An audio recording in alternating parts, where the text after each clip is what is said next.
part 8, I'm actually going to start with the same slide here at the end of part 7. I'm just going to add on, what's your objective?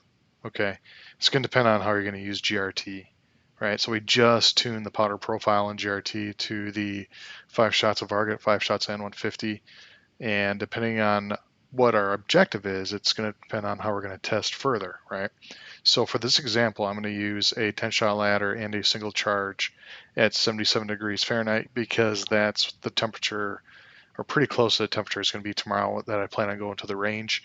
It's going to be 75 to 80 degrees, so the 77 degree tune should be perfect for what I plan on doing tomorrow. Let's go ahead and switch over to GRT. Here's our tuned Varget profile with this rifle and bullet combination. And remember, we tuned it at 77 degrees. So for Varget, I'm going to do the 10-shot group at a single charge. And I'm going to click on the star right here for powder mass. Now, depending on your objectives, like for mine, I want to test it at 60,000 psi. Okay. And that's going to put in that propellant mass, the powder charge. If you're after a certain velocity for competition or something, or just terminal velocity at a certain range with your hunting bullet, maybe you want to put in a muzzle velocity here to check that. But anyways, I'm going to use 60,000 psi for this example. I'm going to hit apply, and my scale will not read 43.39. I have to have even numbers in the 100th position for the FX120i, so I'm going to use 43.38. Okay, very close to 60,000 psi. Muzzle velocity 2,665. I'm going to jot that down, so when I go and test tomorrow, that's the velocity that I'm looking for that 10-shot group. Okay. I also want to write down the max pressure at 65. So let's go ahead and get that right now. Put that in. 2729. Okay. So I have 2665 is what my anticipated average velocity for the 10-shot group is going to be.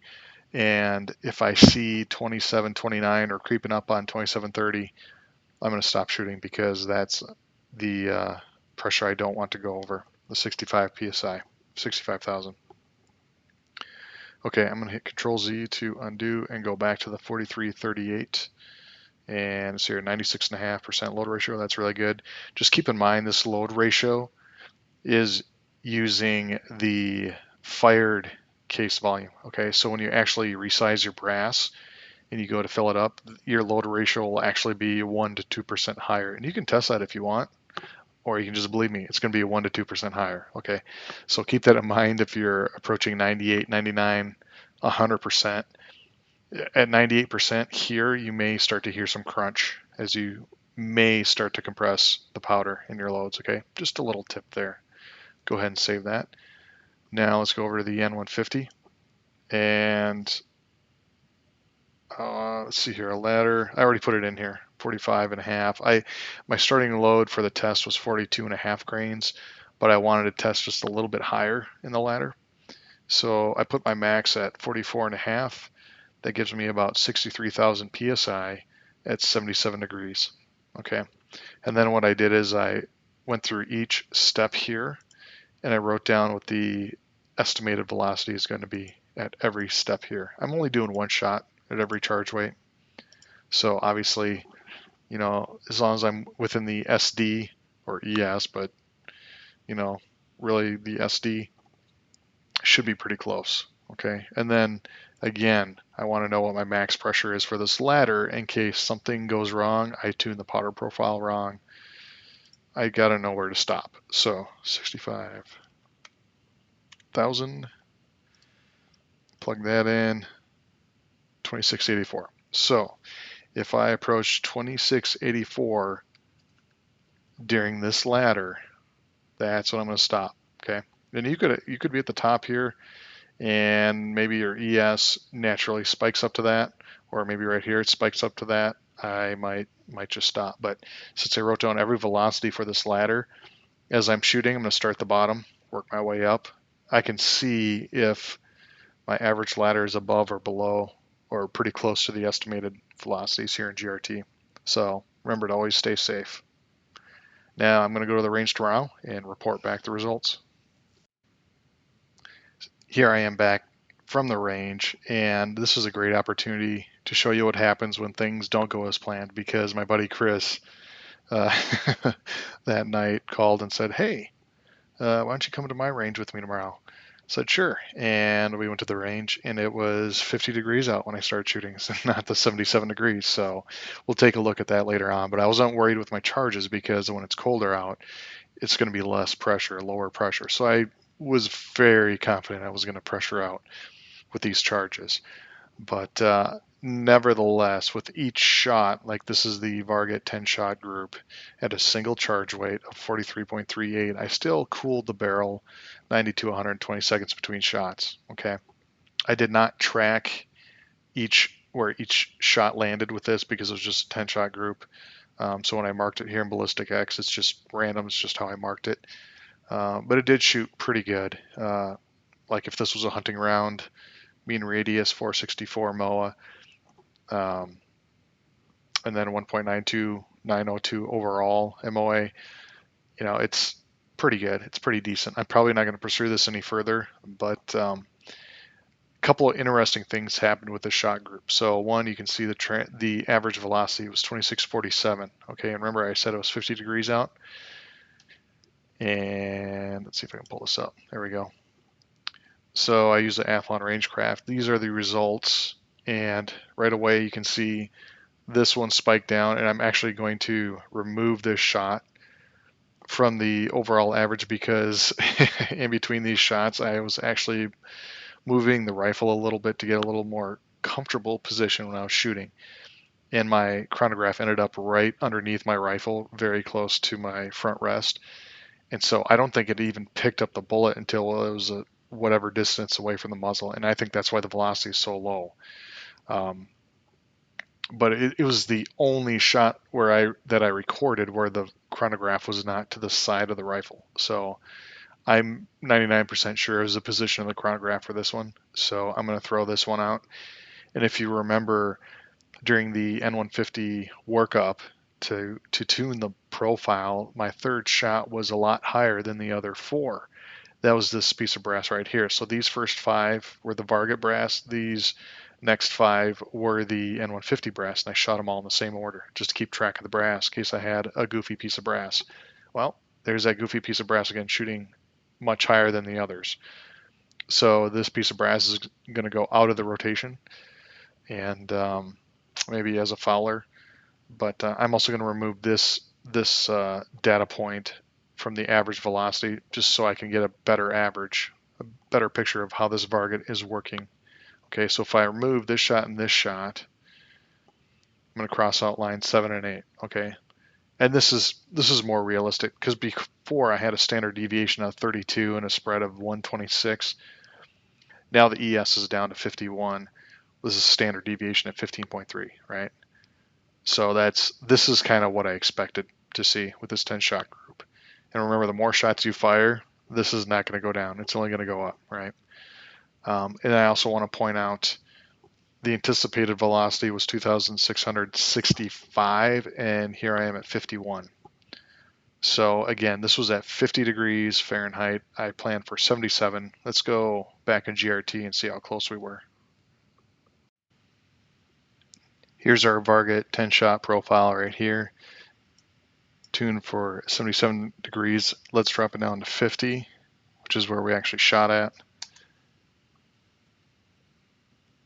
2651. Okay.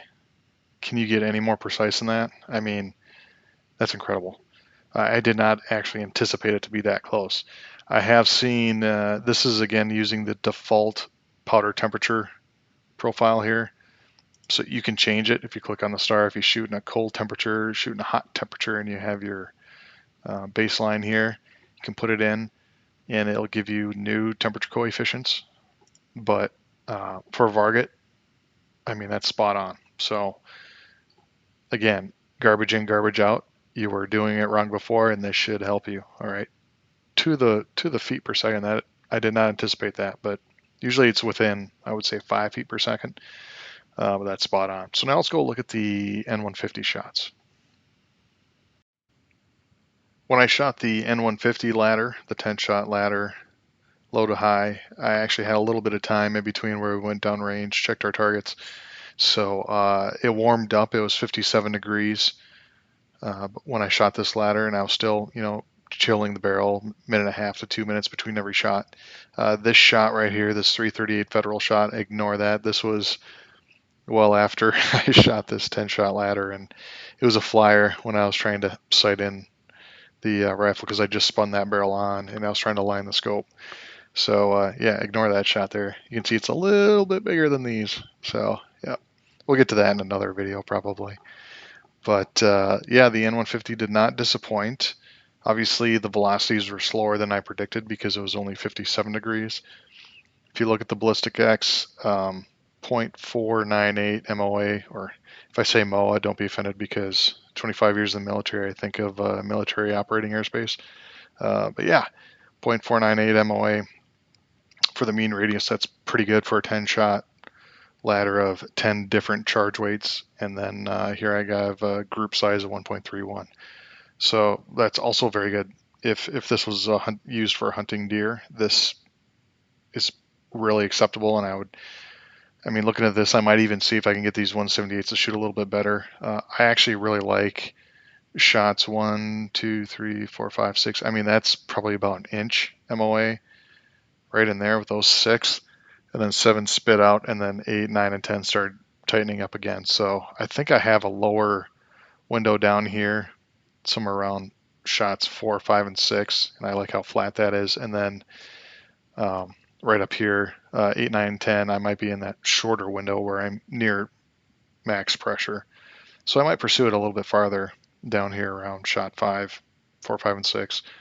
But yeah, so when I plotted the velocities of 77 degrees, I also went back, wrote down 57 degree estimates, and then if I bring up the chart here, so this is what the actual velocities were. This brass I have not shot in this rifle yet, so I don't know, I might have to take a look at that piece if I use it again, see if it spikes up again. But pretty linear, as you can see. And then for the chart, here's what the chart looks like. So the red line is what I predicted initially for 77 degrees. This orange-yellow line is what I actually shot at, 57. And then here we go, kind of bouncing pretty close to the 57, a little bit higher up here. But, if I got an SD of 15, ES a 30 or 40 or whatever, I'm well within that window, right? So GRT, I mean, it's close. This is close enough for your assessments as far as you know, right? And if you're going to go, let me go back here. If you're going to go back and assess like a group here, 8, 9, 10, you're going to do more shots, right? And you can eventually add those shots to these shots if you want to get an overall ES and SD, but obviously it's going to be temperature dependent based on whatever your objectives are, okay? So I was very happy with these results. Obviously, I was happy with the accuracy of GRT with the Varget.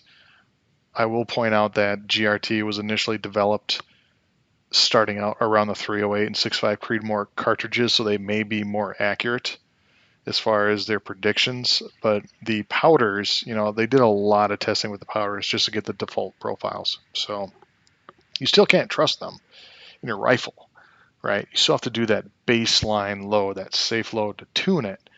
But yeah, I was really happy with these results. So step 6 is always the best step. And not only do you get to test the ladder or the charge weight that you picked, you also get to work on your shooting fundamentals. So you're kind of doing two things at once. You're making yourself a better shooter, and you're also testing your loads, which is great. Finally, we come to step 7, which is assessing your objectives. All right, so we did a ladder, 10-shot ladder. We did a 10-shot single charge, GRT. I mean, they both came out the single charge was 2 the feet per second. The ladder was very close. And, it's the objective of why you're out there. Are you just trying to find a round that shoots, X, Y, and Z or certain MOA for your hunting purposes? Or are you trying to reach a certain velocity, a min velocity, muzzle velocity for a certain min velocity at range for specific expansion of a hunting load. You know, it's whatever your objectives are. So you might have to go ahead and test further after this, and you might use GRT a little bit more, but you don't have to. It's up to you. It's just a tool, right? So for me, I'm going to plan. I think I'm going to test the N150 and the 178 just a little bit more. It's my father's rifle, and if I can get that shooting really nice, just a little bit tighter, I think it'd be really happy for him. He's going to be 70. Let's see here. It's going to be 74 this year. Yep. And he shot a white-tailed doe just this last fall, 326 yards with an 18-inch AR-10 that I built him. So he could shoot. And yeah, so yeah, I like doing things for my family. So again, don't try to make real-world match GRT, okay? Make the GRT tool match the real world. That's why we're tuning these profiles. That's why we're measuring the bullets of the lot of bullets we have. That's why we're measuring case volume of fired brass. We got to massage and tune GRT to match what we have in the real world. Otherwise, it's garbage in and garbage out.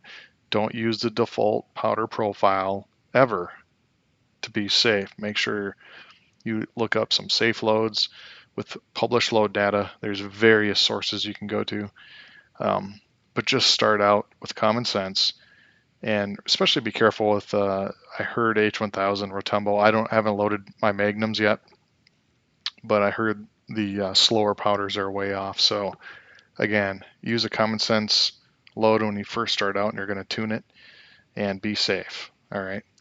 So I'm going to do one more part, at least part 9. It's going to take me a little bit to do that one because I'm going to discuss the seating depth and pressure in GRT, because it is misleading when you're using seating depth in GRT spitting out a pressure. So don't let that throw you off when you're trying to adjust seating depth, okay? So I'm going to do a whole video on that as well. So if you just look at part 7 and part 8 here, this will get you in 95% ballpark of what most of you are going to be doing to get to safe loads. So until next time, shoot straight.